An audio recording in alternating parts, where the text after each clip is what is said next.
Hello students. आज हम blooms taxonomy के बारे में पढ़ेंगे और इसको समझने के बाद मैं आपको कुछ टिप्स भी दूंगी कि कैसे आप इस टैक्सोनॉमी को याद रख सकते हैं। तो वीडियो को एंड तक देखिएगा। चलिए शुरू करते हैं। डॉक्टर बेंजामिन ब्लूम जो कि एक एजुकेशनल साइकोलॉजिस्ट थे, उन्होंने ये टैक्सोनॉमी दी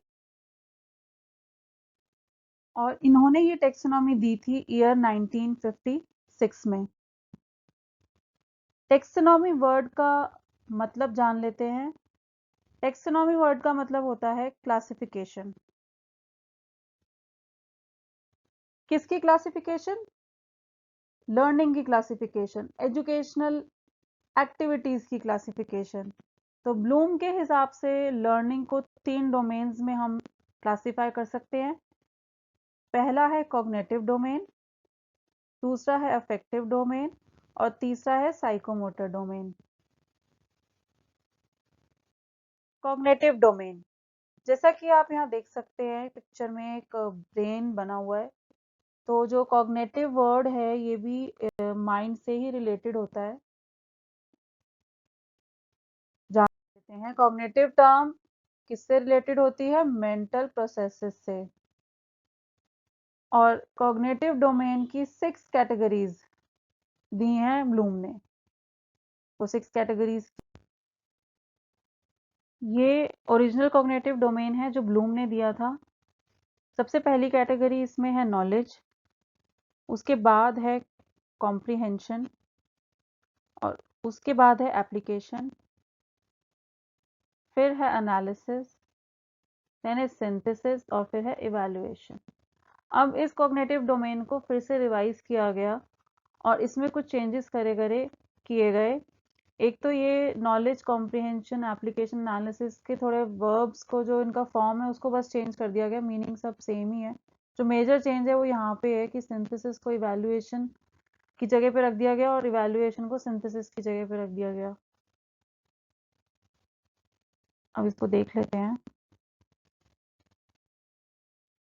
लॉरेन एंडरसन जो कि ब्लूम के ही स्टूडेंट थे, उन्होंने ये सब चेंजेस किए थे। ये देखिए, क्रिएटिंग ऊपर चला गया, इवैल्यूएटिंग नीचे आ गया और बाकी सब जो है उनके टर्म्स चेंज हो गए। जैसे रिमेम्बरिंग हो गया, अंडरस्टैंडिंग हो गया, अप्लाइंग हो गया, एनालाइजिंग हो गया।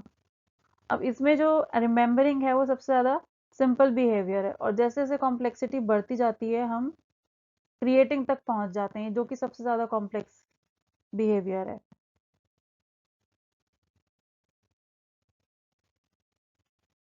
ठीक है,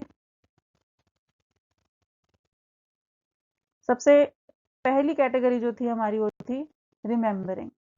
रिमेम्बरिंग का मतलब होता है रिकॉल करना। किसको रिकॉल करना? जो भी इंफॉर्मेशन हमने पहले सीखी है, जो भी हमने चीज पहले सीखी है उसको रिकॉल कर पाना। जैसे कि for example recite a policy, या मैं बच्चे से कहूँ रिसाइट अ पोएम, तो स्टूडेंट रिसाइट करेगा पोएम, तो उसके लिए पहले उसको उसको याद करना पड़ेगा पोएम को और उसके बाद उसको वो सुना पाएगा। तो ये सिंपल याद करना होता है रिमेम्बरिंग। इसमें क्या क्या कीवर्ड्स यूज हो सकते हैं?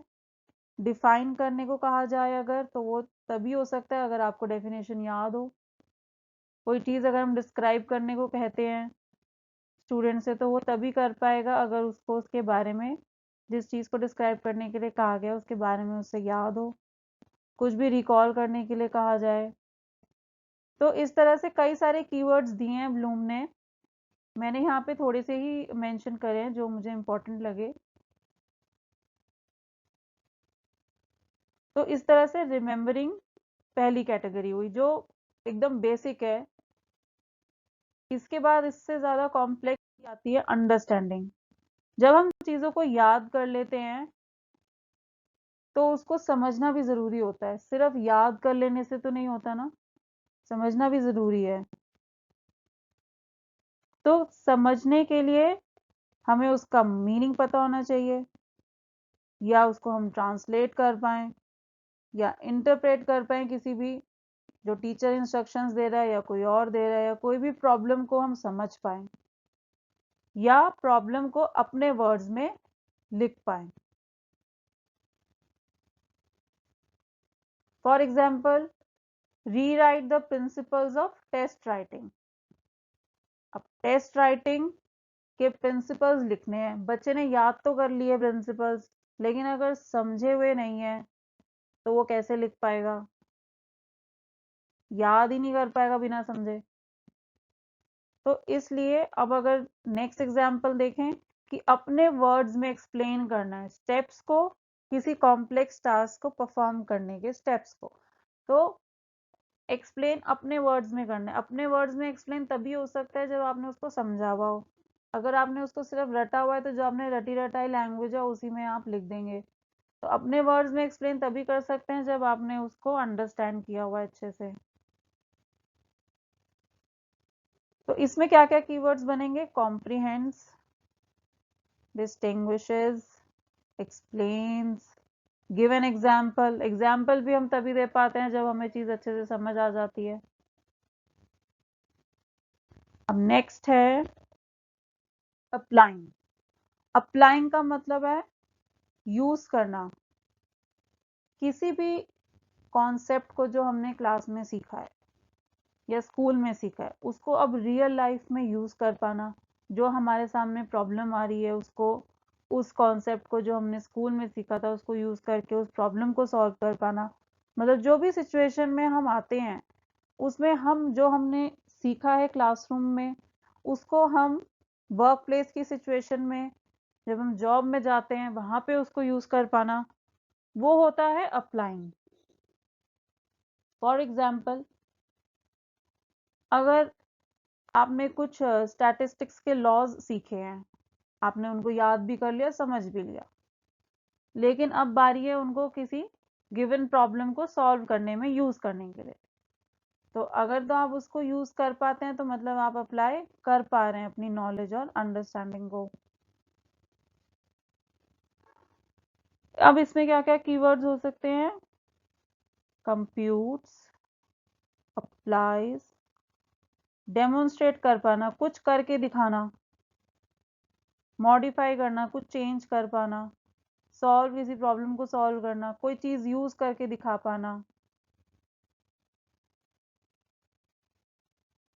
नेक्स्ट है एनालाइजिंग। एनालाइजिंग का मतलब है कि किसी भी मटेरियल या कंसेप्ट को उसके पार्ट्स में सेपरेट कर पाना। कोई भी एक बड़ी चीज होती है, बड़ी चीज छोटी छोटी चीजों से बनी होती है, तो उस बड़ी चीज को छोटी छोटी चीजों में डिवाइड करके समझना। जब हम उन छोटी छोटी चीजों को, पार्ट्स को समझ पाएंगे तो हम पूरी एक जो बड़ा होल है, जो बड़ा स्ट्रक्चर है, उसको समझ पाते हैं। पूरे बड़े स्ट्रक्चर को समझने के लिए छोटे छोटे स्ट्रक्चर्स को समझना जरूरी होता है, तो उसी को हम एनालाइजिंग बोलते हैं।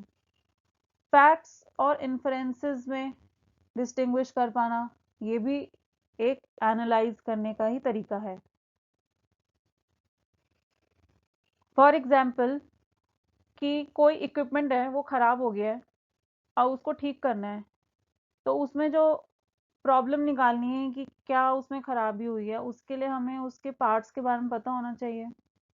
अगर तो हमको उसके पार्ट्स के बारे में पता है कि कौन सा पार्ट क्या करता है, कैसे फंक्शन करता है उसकी हेल्प से पूरी मशीन, तो उस इक्विपमेंट को ठीक करने में हेल्प हो सकती है।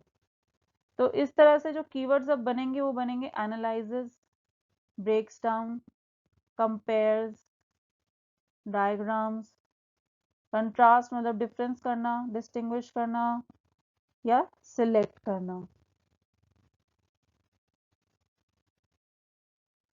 इवैल्यूएटिंग। इवैल्यूएटिंग का मतलब है जजमेंट करना।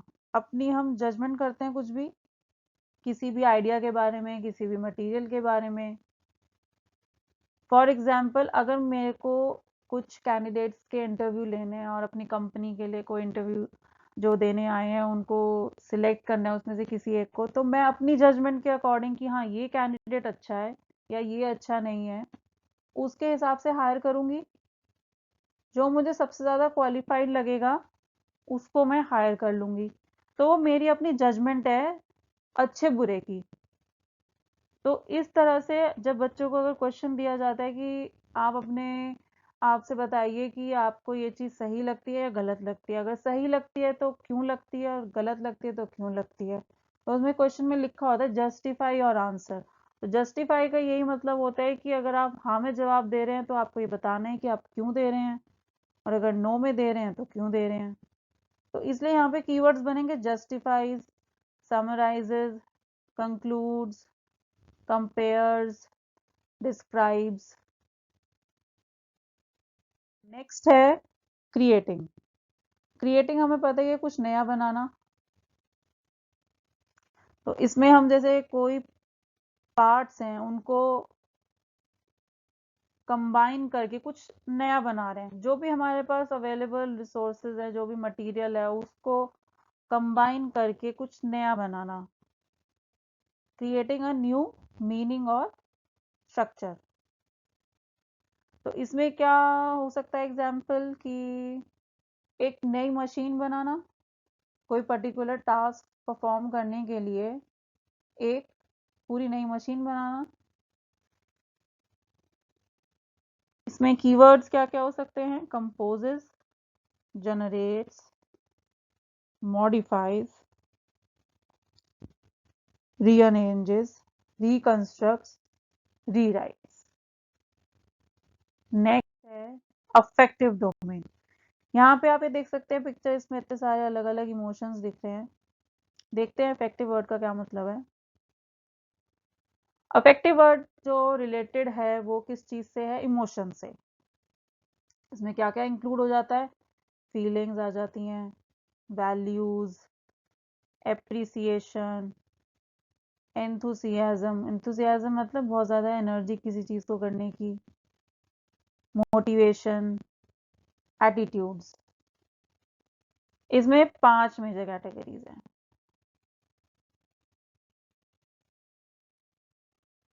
सबसे पहले कैटेगरी है रिसीविंग फिनोमिना, फिर है responding to phenomena, then is valuing, फिर ऑर्गेनाइजेशन, और आखिरी में इंटरनलाइजिंग वैल्यूज, कैरेक्टराइजेशन। तो रिसीविंग फिनोमिना सबसे सिंपल बिहेवियर है, और इंटरनलाइजिंग वैल्यूज लर्निंग का सबसे कॉम्प्लेक्स बिहेवियर है। अब इनको भी एक एक करके समझ लेते हैं। Receiving phenomena, awareness, willingness to hear selected attention। हमारी या लर्नर की, जब हम कुछ सुनना चाहते होते हैं तभी हम कुछ सुनते हैं, हमारे आसपास इतनी चीजें चल रही होती हैं, टीवी चल रहा है या कोई फोन पे वीडियो चल रही है, तो या हमारी मम्मी कुछ कह रही हैं, तो हम कुछ चूज करते हैं हमें किसको सुनना है। अगर एक साथ कई चीजें चल रही हैं तो जिसको भी हम सुनेंगे तभी हम कुछ आगे उसको समझ पाएंगे। तो सबसे पहला है रिसीविंग फिनोमिना कि हम सुने। For example, listen to others with respect, या listen for and remember the name of newly introduce people. अगर हमें नए जो हमें इंट्रोड्यूस किए जा रहे हैं लोग, उनके नाम याद करने हैं तो उन्हें सुनना तो पड़ेगा पहले। तो कोई भी चीज सीखने के लिए पहले उसको सुनना पड़ता है। तो इसमें क्या हो जाएगा, आस्क हो जाएगा keyword, choose, follows, describes, points to, selects। Next, responding to phenomena. किसी भी, अब हमने सुन तो लिया, अब हमें उसे रिस्पॉन्ड भी करना है, करेंगे। तो active participation on the part of the learners. तो लर्नर्स कुछ भी तरीके से रिएक्ट कर सकते हैं, उसमें उनकी इच्छा होनी चाहिए, विलिंगनेस टू रिस्पॉन्ड। अगर वो करना चाहेंगे रिस्पॉन्ड तभी करेंगे, उन्होंने सुन तो लिया लेकिन वो रिस्पॉन्ड नहीं करना चाहते तो नहीं करेंगे। For example, participation in class discussions. अब आपने देखा होगा कि क्लास में जब कोई डिस्कशन चल रहा होता है, कुछ बच्चे तो बहुत ज़्यादा पार्टिसिपेट करते हैं, बहुत एक्टिव होते हैं, और कुछ बच्चे बिल्कुल भी नहीं बोलते। तो ऐसा भी नहीं है कि वो सुन नहीं रहे होते, कुछ ऐसे भी होते हैं नहीं सुन रहे होते, लेकिन अगर सुन भी रहे हैं तो लेकिन रिस्पॉन्ड नहीं करना चाहते, कुछ भी उनको कहना नहीं होता या करना नहीं होता। तो इस तरह से यहाँ पे कीवर्ड्स जो बनेंगे वो बनेंगे आंसर्स, डिस्कसेस, डिस्कस करते हैं जब, रीड करते हैं, ये भी रिस्पॉन्ड का ही तरीका है, रीड करना, रिसाइट करना, कुछ परफॉर्म करना या प्रैक्टिस करना।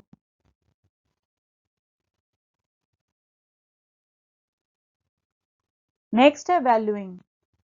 वैल्यूइंग का मतलब है कि किसी भी ऑब्जेक्ट को, फिनोमिना को या बिहेवियर को एक इम्पोर्टेंस देना, वर्थ देना, वैल्यू देना कि हाँ ये चीज मायने रखती है, ये इम्पोर्टेंट है।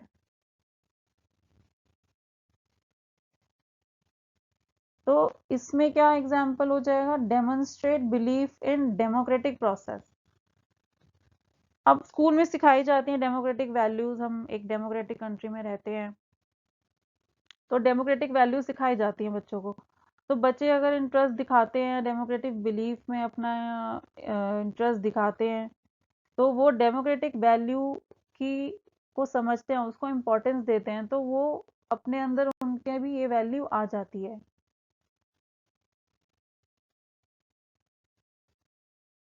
नेक्स्ट है ऑर्गेनाइजेशन।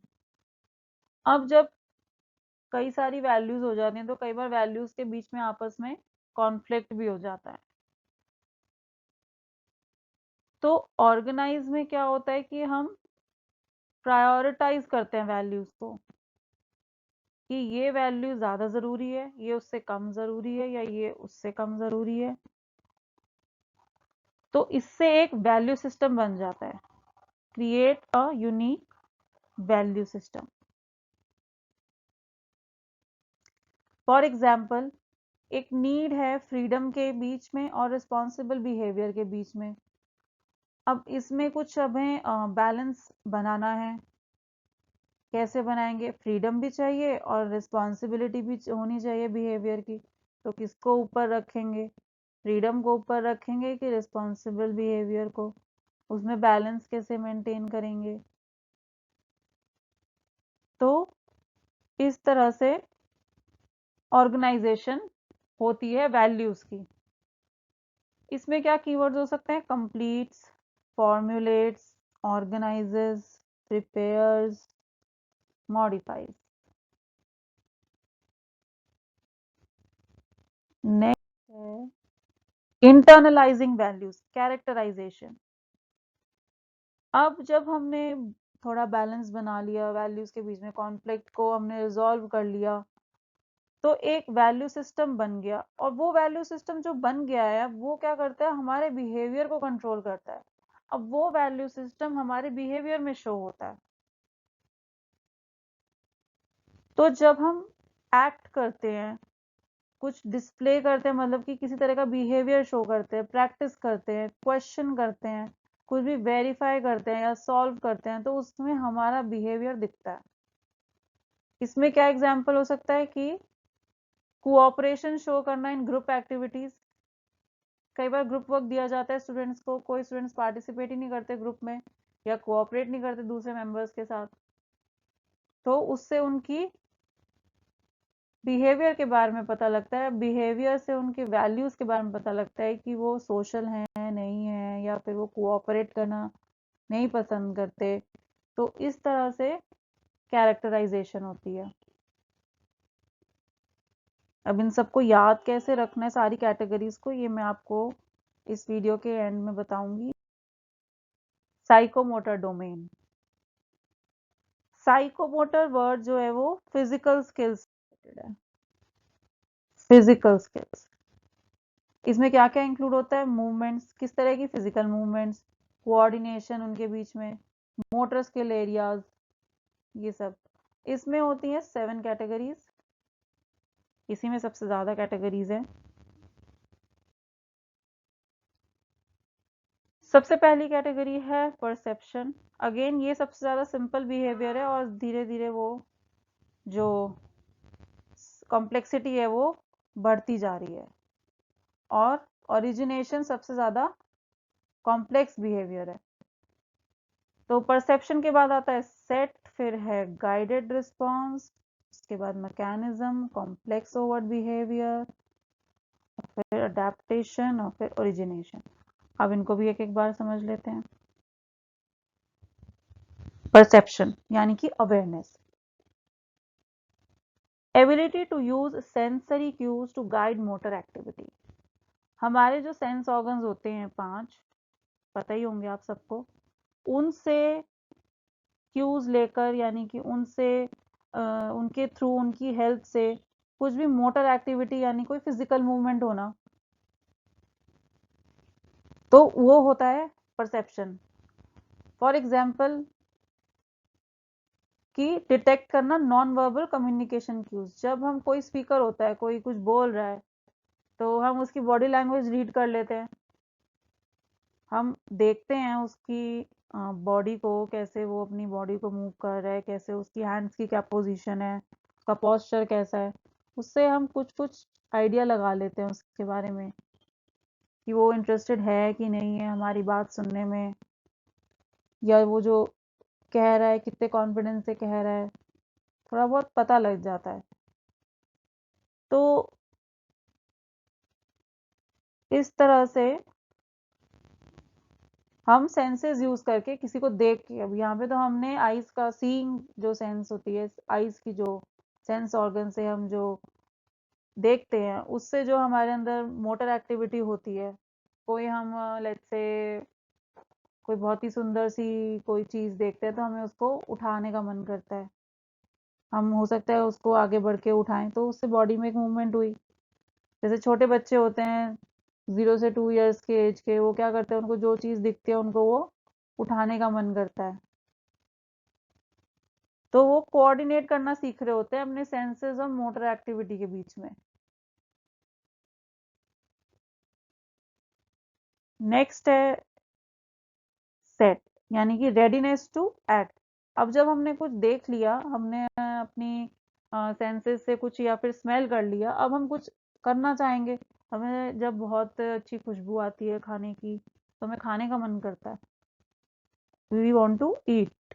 तो इसमें भी यही है कि अब हमने सेंस तो कर लिया है, परसीव कर लिया है, अब हम कुछ करना चाहते हैं, तो अब हम कैसे कुछ कर सकते हैं, क्या एग्जांपल्स हो सकते हैं इसके, कि एक मैन्युफैक्चरिंग प्रोसेस में कुछ सीक्वेंस हैं स्टेप्स के, वो हम उनको जानकर उनको परफॉर्म करना चाहते हैं।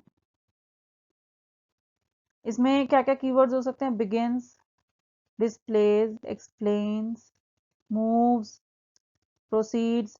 भाई जहां जहां हमें लग रहा है कि हाँ कोई फिजिकल एक्शन हो रहा है तो वो सेट हो जाएगा। सेट मतलब कि ये वाला सेट।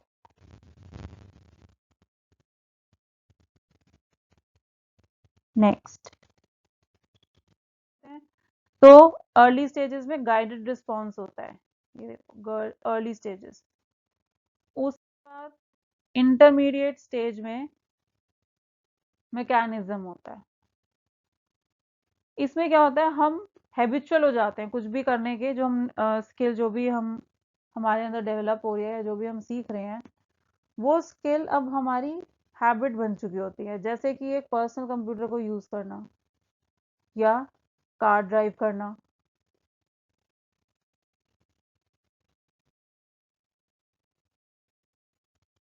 कॉम्प्लेक्स ओवर्ट रिस्पॉन्स, अब ये जो होता है इसमें अब हम एक्सपर्ट हो चुके हैं। एक्सपर्ट हो जाने का मतलब है कि जो काम हम अभी हमारी हैबिट हो चुकी थी, हमने सीख लिया था, उसी काम को अब हम जल्दी जल्दी क्विकली कर पाते हैं। आपने देखा होगा कि कुछ लोग होते हैं जो एक्सपर्ट होते हैं अपने काम में, जैसे कि कोई लेट्स से चॉपिंग में एक्सपर्ट है तो कितनी फटाफट फटाफट वो चॉप कर लेता है, और हमने अभी अभी चॉपिंग सीखी है तो हमारे तो हाथ धीरे धीरे चलते हैं कि हमें चाकू लग ना जाए हाथ पे। लेकिन जो प्रोफेशनल्स होते हैं, जो प्रोफेशनल कुक्स होते हैं, वो बहुत फास्ट चॉपिंग कर लेते हैं, क्योंकि उनको हैबिट भी हो चुकी है और अब इतनी अच्छे से उनको वो स्किल आ गई है कि वो बहुत ज़्यादा क्विकली और एक्यूरेटली एकदम पीसेस छोटे छोटे छोटे चॉप कर लेते हैं। तो यहाँ पे एग्जाम्पल है कि जैसे कोई कार जो ड्राइव करनी आती है जिसको, वो एक टाइट पैरेलल पार्किंग स्पॉट में कार को पार्क कर लेता है और इजीली पार्क कर लेता है। यहाँ पे क्या कीवर्ड्स हो सकते हैं? असेंबल, बिल्ड, डिसमेंटल करना मतलब कि अलग अलग कर देना।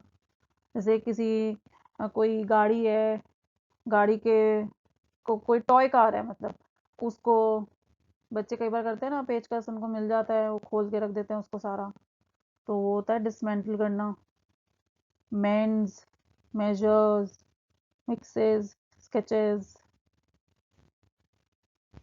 नेक्स्ट है अडेप्टेशन। अडेप्टेशन में क्या है? Skills are developed and the individual can modify movement patterns.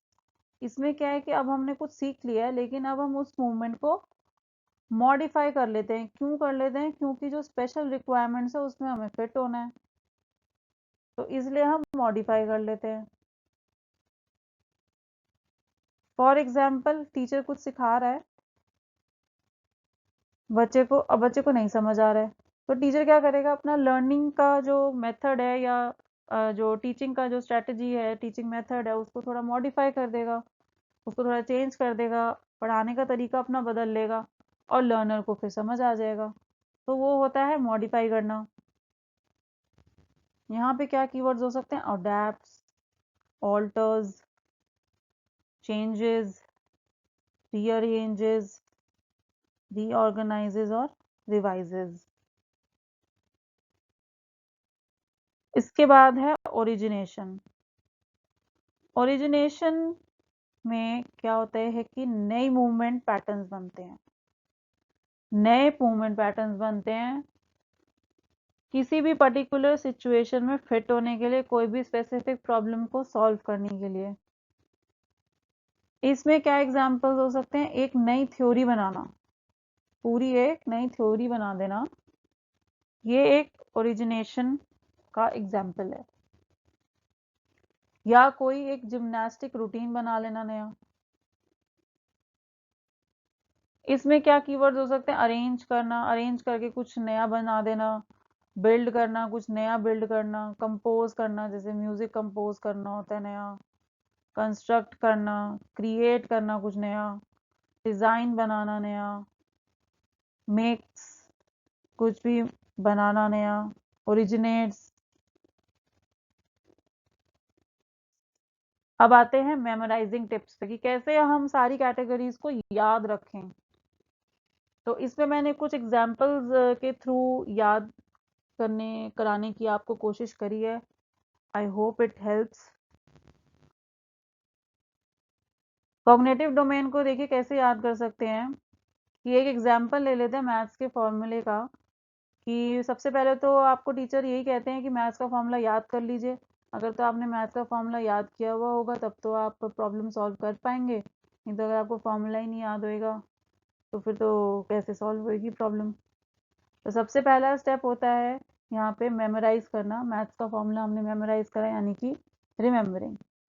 उसके बाद हमने फॉर्मूले को समझा कि इस फॉर्मूले में क्या क्या वेरिएबल्स हैं, कैसे कैसे यूज होते हैं। तो अब उसके बाद आता है समझना, अंडरस्टैंडिंग। अब हमने याद भी कर लिया फॉर्मूले को, समझ भी लिया, अब उस फॉर्मूले को हम यूज करेंगे प्रॉब्लम सॉल्व करने के लिए। तो अब हम यूज कर रहे हैं, तो इसलिए ये हो गया अप्लाइंग। अब हमने क्या करा कि फॉर्मूले को उसके पार्ट्स में डिवाइड कर दिया, यानी कि एनालाइज कर लिया। अब हर एक पार्ट को जज करा, यानी कि इवैल्यूएट करा, और फिर एक नया फॉर्मूला बना लिया, यानी कि क्रिएट कर लिया। तो इस एग्जाम्पल को जो इसमें फ्लो चल रहा है एक फॉर्मूले को यूज करने का और उससे फिर एक नया फॉर्मूला बनाने का, स्टेप बाय स्टेप अगर आप ये एग्जाम्पल को याद रखेंगे तो आपको इस डोमेन की सारी कैटेगरीज भी याद आती जाएंगी। कुछ इसमें जो कीवर्ड्स हैं वो देख लीजिए, जैसे मेमोराइज करना है, यहाँ पे अंडरस्टैंड है, यूजिंग है, डिवाइड है, जजिंग है, क्रिएटिंग है। तो ये कीवर्ड्स जहाँ जहाँ से रिलेटेड हैं जिस जिस कैटेगरी से, उससे आप उनको रिकॉल कर सकते हैं। नेक्स्ट है इफेक्टिव डोमेन। इफेक्टिव डोमेन में हमने एक वैल्यू का एग्जाम्पल लिया है, जिसमें कि टीचर बच्चे को सच बोलना सिखाती है और बच्चा ये चीज़ सीख लेता है। तो कैसे सीखता है कि सबसे पहले तो वो टीचर को सुनता है ये बोलते हुए कि हमें हमेशा सच बोलना चाहिए। तो ये हो गया रिसीविंग फिनोमिना। फिर उसके बाद वो कैसे रिस्पॉन्ड करता है, वो टीचर से पूछता है कि हमें हमेशा सच क्यों बोलना चाहिए। टीचर समझा देती है क्यों बोलना चाहिए। तो रिस्पॉन्ड उसने इस तरह से रिस्पॉन्ड करा। अब टीचर के समझाने से स्टूडेंट रियलाइज करता है इम्पोर्टेंस की, कि सच बोलने की इम्पोर्टेंस क्या है। तो जब उसको वो कुछ वर्थ लगता है सच बोलना, तो वो उसके वैल्यूज में आ जाता है।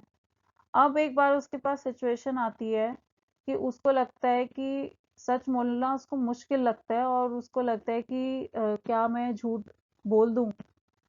तो अब कॉन्फ्लिक्ट हो जाता है कि वो सच बोले कि झूठ बोले। तो उसको टीचर की कही हुई एक बात याद आ जाती है और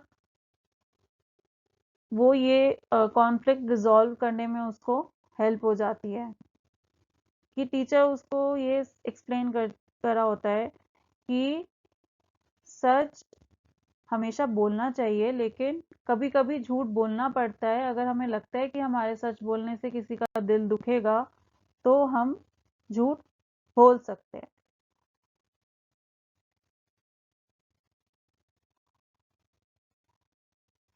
तो ये हो जाएगा ऑर्गेनाइजेशन, कि अब उसने इस तरह से अपने कॉन्फ्लिक्ट को रिजॉल्व कर लिया।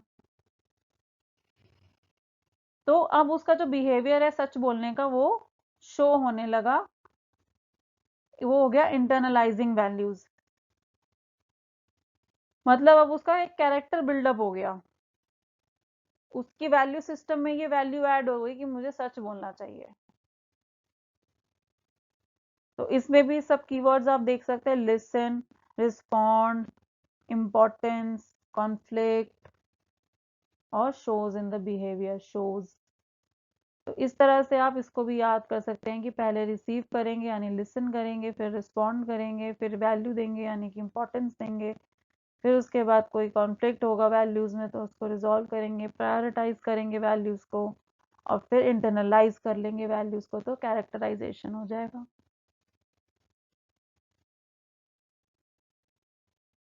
अब आ जाते हैं साइकोमोटर डोमेन। साइकोमोटर डोमेन में हमने एक कार ड्राइव करने का एग्जाम्पल लिया है। इसमें परसेप्शन में क्या आ जाएगा कि जो कार ड्राइव करना सीखना चाहता है, उसने ट्रेनर को देखा वो कैसे ड्राइव कर रहा है, उससे सीखा पहले उसको देख के। फिर उसके बाद उसको इच्छा हुई सीखने की गाड़ी चलाने की, कि मैं भी गाड़ी चलाऊं। तो इसमें रेडीनेस टू एक्ट की बात आ गई।